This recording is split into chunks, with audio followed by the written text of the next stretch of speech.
ఏంటండి మన ఛానల్ ఇంకా సబ్స్క్రైబ్ చేసుకోలేదా? వెంటనే సబ్స్క్రైబ్ చేసుకోండి. Sai devotional stories.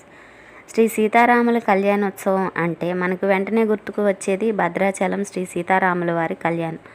అలాగే ఈరోజు ఆ దేవస్థానం గురించి మనం తెలుసుకుందాం. దేవస్థానము తెలంగాణలోని ఖమ్మం జిల్లా భద్రాచలంలో ఉంది. ఇది తెలంగాణ రాష్ట్రంలోని రామాలయాల్లోకెల్లా అతిపెద్దది. హిందువులు ఆరాధ్య దైవంగా భావించే శ్రీరాముని ఆలయం ఇది. ప్రతి సంవత్సరము శ్రీరామనవమి రోజున ఈ దేవాలయ ప్రాంగణంలో శ్రీ సీతారాముల కళ్యాణం అత్యంత వైభవంగా జరుగుతూ 17వ శతాబ్దం నాటి సంకీర్తనాచార్యులు శ్రీరామదాసుగా పేరు పొందిన శ్రీ కంచర్ల గోపన్న జీవితంతో ఈ ఆలయ నిర్మాణం ముడిపడి ఉంది.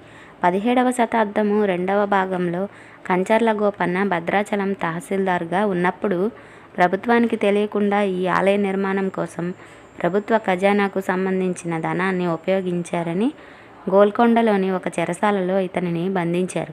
కంచర్ల గోపన్న భక్తికి మెచ్చిన శ్రీరాముడు చెరసాల నుండి విడిపించేందుకు గోల్కొండ సంస్థానాధీశుడైన సుల్తాన్కు దివ్య రూపంలో కనిపించి గోపన్నను విడుదల చేయమని ఆలయ నిర్మాణానికి వెచ్చించిన మీర్ ఉస్మాన్ అలీ ఖాన్ సొమ్మును చెల్లించాడని చారిత్రక కథనం ద్వారా మనకి తెలియజేయబడుతుంది. బందీఖానా నుండి విడుదలైన గోపన్న శ్రీరాముని కీర్తిస్తూ తెలుగులో అనేక సంకీర్తనలను రచించాడు. అప్పటి నుండి గోపన్నకు రామదాసుగా పిలుస్తూ ఉండేవారు. భద్రాచలము, విజయనగరము ప్రాంతాలకు రామాయణంతో చాలా దగ్గర సంబంధాలు ఉన్నట్లు రామాయణ గ్రంథాల ద్వారా తెలుస్తూ ఉంది. భద్రాచలం నుండి 35 కిలోమీటర్ల దూరంలో ఉన్న పర్ణశాలలో రాముడు, సీత, లక్ష్మణుడు కొంతకాలము నివాసం ఉన్నట్లు తెలియజేయబడింది. గోదావరి నది ఒడ్డున ఉన్న భద్రగిరి అనే చిన్న కొండ వద్ద శ్రీరాముడు శ్రీలంకలో ఉన్న సీతను రక్షించడానికి బయలుదేరినప్పుడు మార్గమధ్యంలో ఉన్న ఈ నదిని దాటారు. మేరు పర్వతము మేనకల కుమారుడే ఈ భద్రుడు అంటే భద్రగిరి. ఈ భద్రుని కోరిక మేరకు భద్రగిరిపై వెలిసిన శ్రీరాముడు భద్రాద్రి రాముడు అయ్యాడు.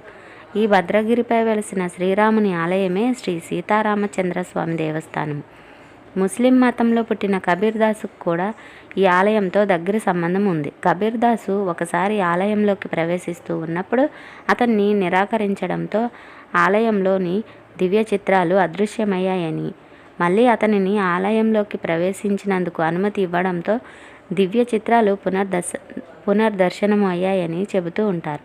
ప్రపంచవ్యాప్తంగా ప్రసిద్ధి పొందిన ఈ దేవాలయము ప్రపంచ నలుమూలల నుండి వేలాది భక్తులను విశేషంగా ఆకర్షిస్తూ ఉంది.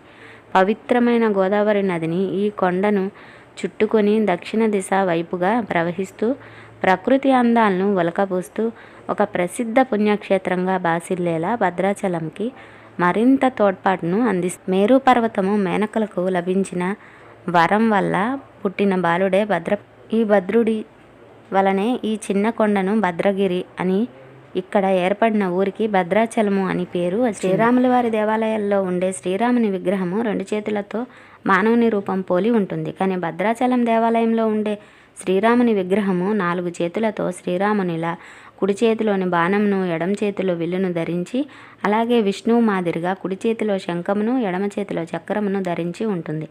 భద్రుని కోరిక మేరకు వైకుంఠం నుండి విచ్చేసిన విష్ణుమూర్తి 4 భుజములతో దర్శనం ఇవ్వటం వల్ల వైకుంఠరామునిగా పిలువబడుతూ ఉన్నాడు. ఇతర దేవాలయాలలో సీతాదేవి రాముని పక్కన నిల్చొని ఉంటుంది. కానీ ఈ దేవాలయంలో స్వామి ఎడమ తొడపై ఆసీనవతి అయి ఉంటుంది. మిగిలిన దేవాలయాలలో ఇరువురకు 2 పీఠాలు ఉంటాయి. కానీ ఇక్కడ ఒకే పీఠము ఉంటుంది. అన్ని దేవాలయాలలో లక్ష్మణుడు రామునికి కుడివైపున ఉంటాడు. కానీ ఇక్కడ మాత్రము ఎడమ వైపున ఉంటాడు. ఉత్సవాలు, నిత్య పూజల గురించి కూడా తెలుసుకుందాం. ఇక్కడ జరిగే ఉత్సవాలలో ముఖ్యమైనది శ్రీరామనవమి రోజున జరిగిన కళ్యాణం. ఇది దేశవ్యాప్తంగా అత్యంత ప్రసిద్ధి చెందిన ఉత్సవము. ఈ కళ్యాణానికి అనేక లక్షల భక్తులు హాజరవుతూ ఉంటారు. రాష్ట్ర ప్రభుత్వం తరపున ముత్యాల తలంబ్రాలు, పట్టుబట్టలు ఈ దేవాలయంనకు ప్రతి సంవత్సరము పంపడము జరుగుతూ ఉంటుంది. అలాగే వైకుంఠ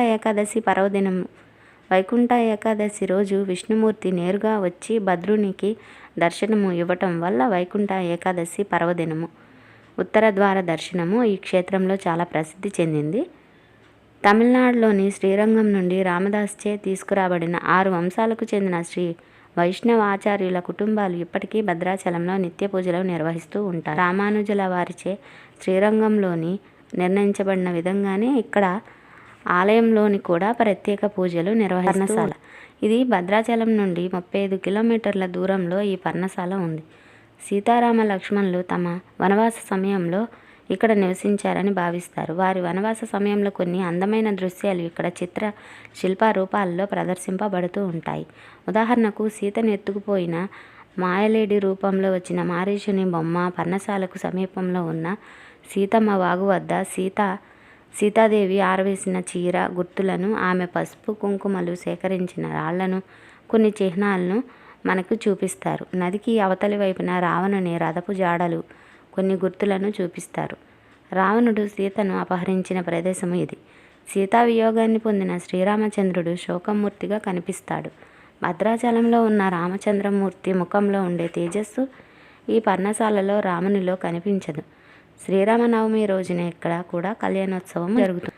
జటాయుపాక ఇది భద్రాచలానికి 2 కిలోమీటర్ల దూరము ఉంది. సీతాపహరణం సమయంలో జటాయువు రాముని ఎదుర్కొని సీతను రక్షించే ప్రయత్నంలో తన ప్రాణాలను ఇచ్చిన స్థలంగా దీనిని చెబుతారు.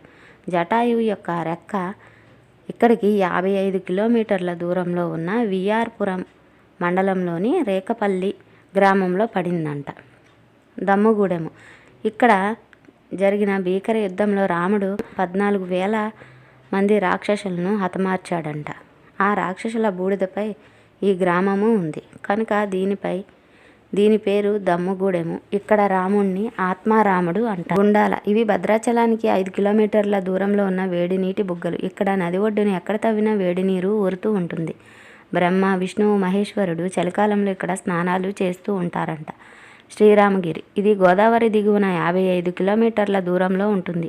ఇక్కడ కొండపైన యోగారాముని మందిరము ఉంది.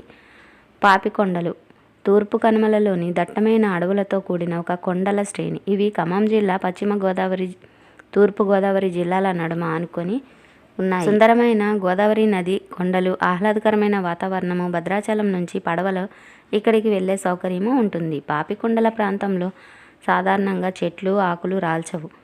ప్రశాంతమైన, సుందరమైన, రమణీయమైన, ఆహ్లాదకరమైన ప్రదేశము. ఎండాకాలంలో కూడా పాపికొండల ప్రాంతము చాలా చల్లగానే ఉంటుంది. పాపికొండల అడవుల్లో వివిధ రకాల జంతువులు, పక్షులు, విషకీటకాలు ఉంటాయి. అలాగే వేలాది రకాల ఔషధ వృక్షాలు, మొక్కలు కూడా ఉంటాయి. భద్రాచలం వద్ద మునివాటము అనే ప్రదేశము దగ్గరలో జలపాతము ఉంటుంది.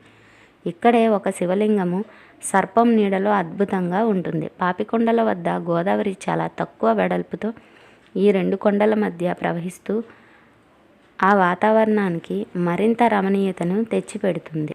దేవాలయము పునర్నిర్మాణము 1960 నాటికి గుడి బాగా శిథిలమైంది. ఆ కాలంలో కల్లూరి చంద్రమౌళి గారు దేవాదాయ ధర్మాదాయ శాఖ మంత్రిగా నియమితులయ్యారు. వెంటనే గుడి పునర్నిర్మాణానికి నడుం బిగించారు. ఆయన అధ్యక్షులుగా రామాలయ జీర్ణోద్ధరణ సంఘం ఏర్పాటైంది. రాష్ట్రం నలుమూలల తిరిగి లక్షలాది రూపాయలు విరాళాలు పోగు చేశారు. నాడు భద్రాచలంలో మారుమూల అటవీ ప్రాంతం. యాత్రికులకు అక్కడ ఏ సౌకర్యాలు లేవు. తమిళనాడులోని రామనాథపురం జిల్లాకు చెందిన శిల్పాచార్యులు గణపతి స్థపతిని ఆహ్వానించారు. ముందుగా కళ్యాణ మండపము నిర్మించారు. సరైన రాయిని తమిళనాడులోని దిండివనంలో గుర్తించారు. కొత్తగూడెం వరకు రైళ్లలో తెచ్చి అక్కడి నుండి గోదావరికి లారీలో తరలించారు. పెద్ద పెద్ద రాతి శిలలను ఇసుకలో నెట్టుకు వచ్చి లాంచీలలో ఎక్కించి అతి కష్టం మీద భద్రాచలము చేర్పించారు.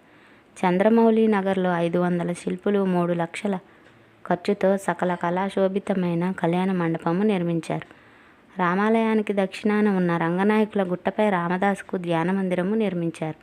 శిల్ప శోభాయమానమైన గోపురాలు నిర్మించారు. దీనిలో 6 అడుగుల పచ్చరాయి రామదాసు విగ్రహము ప్రతిష్ఠించారు. రామదాసు కీర్తనలు భక్తి తరతరాల వారికి తెలియచేసే అపురూపమైన నిర్మాణము ఇది.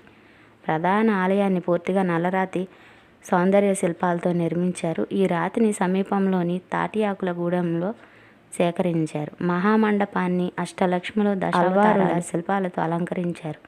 32 టన్నుల ఏకశిలతో ఆలయ విమానము ఏర్పాటు చేశారు. ఈ విమానం 3 అంతస్తులు, అన్ని దేవతామూర్తుల శిల్పాలతో శోభాయమానమైంది. రామాయణానికి సంబంధించి ఎన్నో అద్భుతమైన ఘట్టాలను, విలువైన మహిమలు కలిగిన విషయాలను భద్రాచలము ఆలయ చరిత్ర మనకు తెలియచేస్తుంది. ఈ వీడియో కనుక మీకు నచ్చినట్లయితే మన ఛానల్ని లైక్ చేసి సబ్స్క్రైబ్ చేసుకోండి. Thanks for watching.